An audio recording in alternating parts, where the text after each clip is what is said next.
सत श्री अकाल साਰਿਆਂ ਨੂੰ। ਮੈਂ ਜਸਮੀਤ ਭਾਟੀਆ।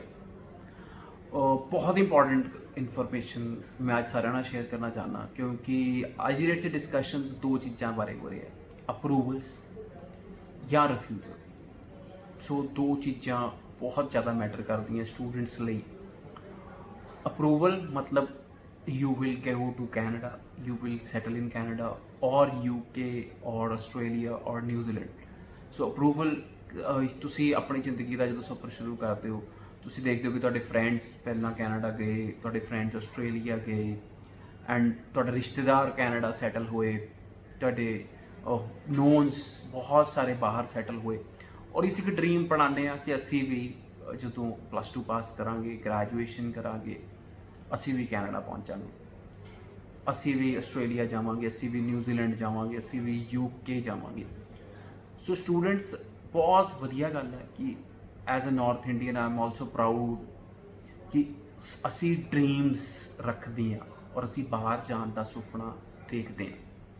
सो students it is really important for you to decide कि तुसी किहड़े कंट्री जाना चाहते हो। सो तुसी सोचते हो कि तुसी कैनेडा स्टूडेंट वीज़ा ते जाना चाहते हो, फिर असी उहदी एलिजिबिलिटी क्राइटेरियाज फुल करते हैं, असी आईलैट्स करते हैं, ਅਸੀਂ ਆਪਣੇ ਪੇਰੈਂਟਸ ਨੂੰ ਪੁਸ਼ ਕਰਦੇ ਹਾਂ that I want to go to Canada, I want to go to Australia, I want to go to New Zealand.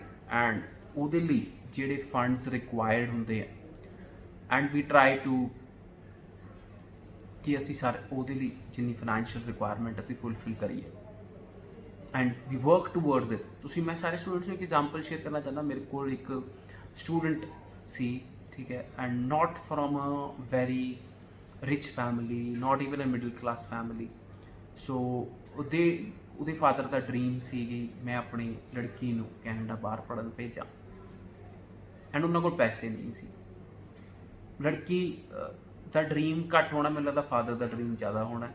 ਸੋ ਉਹਨਾਂ ਨੇ ਜਦੋਂ ਲੜਕੀ 11ਵੀਂ 'ਚ ਸੀ ਉਦੋਂ ਤੋਂ ਹੀ ਸੋਚਣਾ ਸ਼ੁਰੂ ਕਰਤਾ ਕਿ ਮੈਂ ਆਪਣੀ ਲੜਕੀ ਨੂੰ ਕੈਨੇਡਾ ਭੇਜਾਂਗਾ। सो 11ਵੀਂ 'ਚ ਲੜਕੀ ਨੂੰ ਇਹ ਕਿਹਾ ਗਿਆ ਕਿ ਤੁਸੀਂ ਅੱਛੇ ਨੰਬਰ ਲਓ। ਉਹਨੇ ਅੱਛੇ ਨੰਬਰ ਲਏ, ਸ਼ੀ ਗਾਟ 75% ਇਨ 11th। ਔਰ ਜਦੋਂ ਉਹਨੇ 12ਵੀਂ ਕੀਤੀ ਸ਼ੀ ਗਾਟ 82%।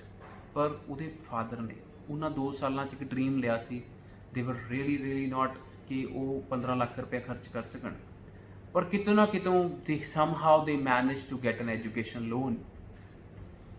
ਸੋ ਉਹ ਲੜਕੀ ਦਾ ਵੀਜ਼ਾ ਸਾਡੇ ਕੋਲ 2016 ਤੋਂ ਲੱਗਾ ਐਂਡ ਉਹ ਲੜਕੀ ਉੱਥੇ ਜਾ ਕੇ PR ਵੀ ਹੋ ਗਈ ਐਂਡ ਦੇ come to me and they tell me that they are really grateful and they are really happy. So ਮੈਂ ਤੁਹਾਨੂੰ ਪਹਿਲੀ ਗੱਲ ਦੱਸਦਾ ਕਿ ਇਹਦੇ ਪਿੱਛੇ ਉਹਦੇ ਫਾਦਰ ਦੀ ਸੋਚ ਸੀ, ਜਿਨ੍ਹਾਂ ਕੋਲ ਬਿਲਕੁਲ ਪੈਸੇ ਨਹੀਂ ਸੀ, ਪਰ ਉਹਨਾਂ ਨੇ ਸੋਚਿਆ ਕਿ ਮੈਂ ਪੈਸੇ ਇਕੱਠੇ ਕੀਤੇ, ਲੜਕੀ ਨੂੰ ਕੈਨੇਡਾ ਭੇਜਿਆ, ਲੜਕੀ ਨੇ PR ਲਈ, ਅੱਛੀ ਪੜ੍ਹਾਈ ਕੀਤੀ। ਸੋ ਅਸੀਂ ਇੱਕ ਸੋਚ ਬਣਾਉਂਦੇ ਹਾਂ ਕਿ ਅਸੀਂ ਬਾਹਰ ਜਾਵਾਂਗੇ ਐਂਡ ਮੈਨੂੰ ਲੱਗਦਾ ਕਿ ਬਹੁਤ ਹੀ ਅੱਛੀ ਸੋਚ ਰੱਖਦੇ ਹਾਂ ਆਪਾਂ। ਪਰ ਫਿਰ ਦੂਜਾ ਪਹਿਲੂ ਆ ਜਾਂਦਾ ਕਿ ਜਿਹੜੇ ਇੰਨਾ ਕੁਝ ਸੋਚਦੇ ਆ, ਇੰਨਾ ਐਫਰਟ ਕਰਦੇ ਆ, ਔਰ ਫਿਰ ਕਿ ਸਟੂਡੈਂਟ ਨੂੰ ਰਿਫਿਊਜ਼ਲ ਮਿਲਦੀ ਹੈ। ਸੋ ਜੇ ਅਸੀਂ ਦੇਖੀਏ ਹਰ ਪਹਿਲੂ ਦੇ 2 ਪੱਖ ਹੁੰਦੇ ਆ। ਸੋ ਇੱਕ ਪੱਖ ਹੈ ਬਾਹਰ ਜਾਣ ਦੇ ਸੁਪਨੇ ਦਾ ਅਪਰੂਵਲ ਔਰ ਦੂਜਾ ਪੱਖ ਹੈਗਾ ਰਿਫਿਊਜ਼ਲ। ਬਟ ਜਦੋਂ ਤੁਸੀਂ ਦੇਖੋ ਇੰਨਾ ਕੁਝ ਕਰ ਲਿਆ, ਵੀਜ਼ਾ ਵੀ ਲੈ ਮਿਲੇਗਾ, ਜ਼ਰੂਰ ਮਿਲੇਗਾ। ਤੁਸੀਂ ਆਈਲੈਟਸ ਕਰ ਲਈ, ਬੈਂਡਸ ਲੈ ਲਏ, ਤੁਸੀਂ ਫੰਡਸ ਤੁਹਾਡੇ ਕੋਲ ਹੈ ਨਹੀਂ ਸੀ, ਤੁਸੀਂ ਉਹ ਵੀ ਅਰੇਂਜ ਕਰ ਲਏ and now you got refusal, like few of the students who got refusal। ਜੇ ਕਿਸੇ ਨੂੰ ਰਿਫਿਊਜ਼ਲ ਮਿਲ ਜਾਂਦੀ ਹੈ, ਕਈ ਵਾਰੀ ਲੋਕੀ ਬਹੁਤ ਨੈਗੇਟਿਵ ਹੋ ਜਾਂਦੇ ਆ, ਮੈਨੂੰ ਰਿਫਿਊਜ਼ਲ ਆ ਗਈ, ਹੁਣ ਮੈਂ ਅੱਗੇ ਕੀ ਕਰਾਂ। ਸੋ ਮੇਰੀ ਉਹਨਾਂ ਸਾਰਿਆਂ ਨੂੰ ਐਡਵਾਈਸ ਹੈ, students please don't panic, please stop thinking about refusals, think about that you are going to Canada, think positive, think that you will definitely go to Canada if you are eligible। ਜੇ ਤੁਸੀਂ ਸਹੀ choices ਕੀਤੀਆਂ, ਤੁਸੀਂ ਸਹੀ college ਆਪਣਾ ਜੇ course apply ਕੀਤਾ, ਤੁਸੀਂ ਸਹੀ ਜਗ੍ਹਾ ਜੇ ਆਪਣਾ ਕੇਸ ਅਪਲਾਈ ਕੀਤਾ, ਤੁਸੀਂ ਸਹੀ ਕੋਰਸ 'ਚ ਜੇ ਆਪਣਾ ਕੇਸ ਅਪਲਾਈ ਕੀਤਾ, think that you will definitely reach Canada। don't think that ki refusal aa gayi, that's the end of the world। and suppose you get refused from Canada 2-3 times, it's not the end of the world। you can choose a different country, you can go to another country and make your lives are not just made in Canada, they are made in UK, they are made in Australia, they are made in New Zealand। ਸਾਰੇ ਹੀ country ਜਿਹੜੇ student visa ਦਿੰਦੇ ਹੈ वो इस मोटो ना देंदे हैं कि स्टूडेंट्स उत्थे आण और उत्थे आके सैटल होण। पर सैटल वो स्टूडेंट्स होंदे हैं जिहड़े अच्छी पढ़ाई करते हैं, चंगे रूल्स एंड रेगूलेशंस फॉलो करते हैं, they follow the rules of the government, ठीक है, वो चंगा काम करते हैं। सो ਉਹਦੇ ਪਿੱਛੇ भी बहुत सारे रीजन हो जाते हैं। जे ਤੁਹਾਨੂੰ फर्स्ट पार्ट टाइम जॉब मिली, ਇਹਦੇ ਪਿੱਛੇ एक होर एग्जाम्पल मैं शेयर करदा ਸੀ। एक स्टूडेंट भेजिਆ ਸੀ ਕੈਨੇਡਾ ਵਿੱਚ।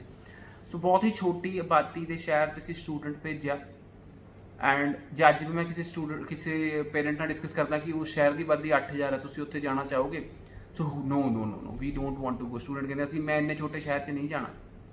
ਪਰ ਮੈਂ ਤੁਹਾਨੂੰ ਰਿਐਲਿਟੀ ਦੱਸਦਾ ਕਿ ਸਟੂਡੈਂਟਸ ਉੱਥੇ ਜਾ ਕੇ ਵੀ ਸੈਟਲ ਹੋਏ, ਉੱਥੇ ਜਾ ਕੇ ਵੀ PR ਮਿਲੀਆਂ, ਉੱਥੇ ਜਾ ਕੇ ਵੀ ਪਾਰਟ ਟਾਈਮ ਜੌਬਸ ਮਿਲੀਆਂ, ਉੱਥੇ ਜਾ ਕੇ ਵੀ they are well settled because students ਉੱਥੇ ਜਾ ਕੇ ਚੰਗੀ ਪੜ੍ਹਾਈ ਕਰੋਗੇ। ਉਹ ਇੱਕ ਸਟੂਡੈਂਟ ਦਾ ਮੈਂ ਐਗਜ਼ਾਮਪਲ ਤੁਹਾਨੂੰ ਨਾਲ ਸ਼ੇਅਰ ਕਰ ਰਿਹਾ ਸੀ, ਫਿਰ ਮੈਂ ਕੰਟੀਨਿਊ ਕਰਦਾ ਕਿ ਸਟੂਡੈਂਟ ਗਿਆ ਇੱਕ ਬਹੁਤ ਛੋਟੇ ਸ਼ਹਿਰ 'ਚ ਜਿਹਦੀ ਆਬਾਦੀ 8000 ਸੀ। ਉਹਨੇ ਫਰਸਟ ਜੌਬ ਸ਼ੁਰੂ ਕੀਤੀ ਐਂਡ ਉਸੇ ਫਰਸਟ ਜੌਬ 'ਚ ਅੱਜ 5 ਸਾਲ ਬਾਅਦ ਉਹ ਉੱਥੋਂ ਦਾ ਸਿਟੀ ਮੈਨੇਜਰ ਹੈ। ਹੀ is managing 3-4 ਫਰੈਂਚਾਈਜ਼ੀਜ਼। So students, it is all matter how hard you work, how you make relationship with your employer. So ਉਹ ਸਟੂਡੈਂਟ ਦੀ ਜੇ ਮੈਂ ਸਟੋਰੀ ਤੁਹਾਡੇ ਨਾਲ ਸ਼ੇਅਰ ਕਰਾਂ ਕਿ ਉਹ ਸਟੂਡੈਂਟ ਨੇ ਜਿਹੜਾ ਉਹਦਾ ਫਰਸਟ ਇੰਪਲੋਇਰ ਸੀ, ਉਹਦੇ ਨਾਲ ਇੰਨਾ ਚੰਗਾ ਕੰਮ ਕੀਤਾ, ਇੰਨਾ ਚੰਗਾ ਰਿਲੇਸ਼ਨ ਮੇਨਟੇਨ ਕੀਤਾ ਕਿ he gave him an employment letter and he got his PR under PCPNP and he is well settled in Canada. So student, it matters. ਤੁਹਾਡੀਆਂ ਸਕਿੱਲਸ ਮੈਟਰ ਕਰਦੀਆਂ, ਤੁਹਾਡੀ ਕਮਿਊਨੀਕੇਸ਼ਨ ਸਕਿੱਲਸ ਮੈਟਰ ਕਰਦੀਆਂ, ਤੁਹਾਡੀ honesty matter ਕਰਦੀ ਹੈ, ਤੁਹਾਡਾ hard work matter ਕਰਦਾ, ਤੁਹਾਡਾ ਕਿੰਨਾ ਸਿੰਸੀਅਰ ਟੂਵਰਡ ਸਟੱਡੀਜ਼ ਮੈਟਰ ਕਰਦਾ ਜੇ ਤੁਸੀਂ ਕਿਸੇ ਕੰਟਰੀ 'ਚ ਸੈਟਲ ਹੋਣਾ ਚਾਹੁੰਦੇ ਹੋ।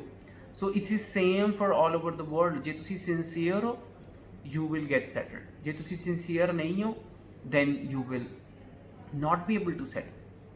I have seen people coming back from Canada for a small mistake. ਇੱਕ ਛੋਟੀ ਜੀ ਗਲਤੀ ਕਰਕੇ ਲੋਕੀ ਕੈਨੇਡਾ ਤੋਂ ਵਾਪਸ ਆਉਂਦੇ ਹੈ। ਇੱਕ ਛੋਟੀ ਜੀ ਗਲਤੀ ਕਰਕੇ ਕਈ ਵਾਰੀ ਕੈਨੇਡਾ ਤੋਂ ਡਿਪੋਰਟ ਹੋ ਜਾਂਦੇ ਹੈ।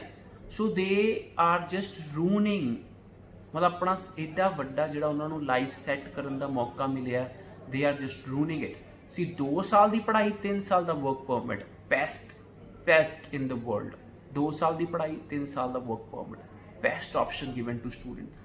ਐਂਡ ਜੇ ਤੁਸੀਂ ਉਹ 2 ਸਾਲ ਦੀ ਪੜ੍ਹਾਈ ਨਹੀਂ ਕਰ ਸਕਦੇ, ਮੈਂ 3 ਸਾਲ ਦੀ ਨਹੀਂ ਕਹਾਂਗਾ, ਮੈਂ ਕਹਾਂਗਾ 2 ਸਾਲ ਦੀ ਪੜ੍ਹਾਈ ਔਰ 30 ਸਾਲ ਦੀ ਸੈਟਲਮੈਂਟ, 30 ਇਅਰਸ ਦੀ ਸੈਟਲਮੈਂਟ। ਜੇ ਤੁਸੀਂ 2 ਸਾਲ ਚੰਗੀ ਤਰ੍ਹਾਂ ਪੜ੍ਹਾਈ ਨਹੀਂ ਕਰ ਸਕਦੇ ਆਪਣੇ 30 ਸਾਲ ਵਧੀਆ ਕਰਨ ਲਈ, then you are a failure. Why you are going to Canada then, ਜੇ ਤੁਸੀਂ 2 ਸਾਲ ਪੜ੍ਹਾਈ ਨਹੀਂ ਕਰ ਸਕਦੇ। So 2 years studies and 30 years of well settled life in Canada, that means that you have to work hard. And right now don't find reasons कि मैं online classes नहीं लगा सकता या मेरा रिफ्यूज़ल आ गया हूँ मैं कैनेडा नहीं जा सकता। No, you will be able to go to Canada. Be positive, do not panic. See, if you need our assistance, we are there. If you applied through consultant, you feel he's good enough, I think he will help you out to get to Canada. But right now you need to be positive. You need to have an attitude कि वधिया होएगा सब कुछ, चाहे जो मर्जी होए वधिया होएगा सब कुछ। सी रिफ्यूज़ल भी सरकार ਨੂੰ समझ नहीं आ रही होनी, कुछ स्टूडेंट्स ਨੂੰ रिफ्यूज़ल देते, बहुत सारे स्टूडेंट्स ਨੂੰ AITs देते। They are making new policies every day, they are working so hard on it, there is so much pressure, flights, students ਨੂੰ ਉੱਥੇ ਲੈ ਕੇ ਜਾਣਾ ਹੈ, there are so many things going around and the world is upside down. So please be positive, and if you need any assistance, get in touch with us 90413 90412. If you need anything I can do for you, send me an email at info@landmarkimmigration.com. So students, please be careful when you're applying your case. Apply to a government college, try to apply to a government college, choose a course which suits your studies, and choose a college which has a future. Thank you.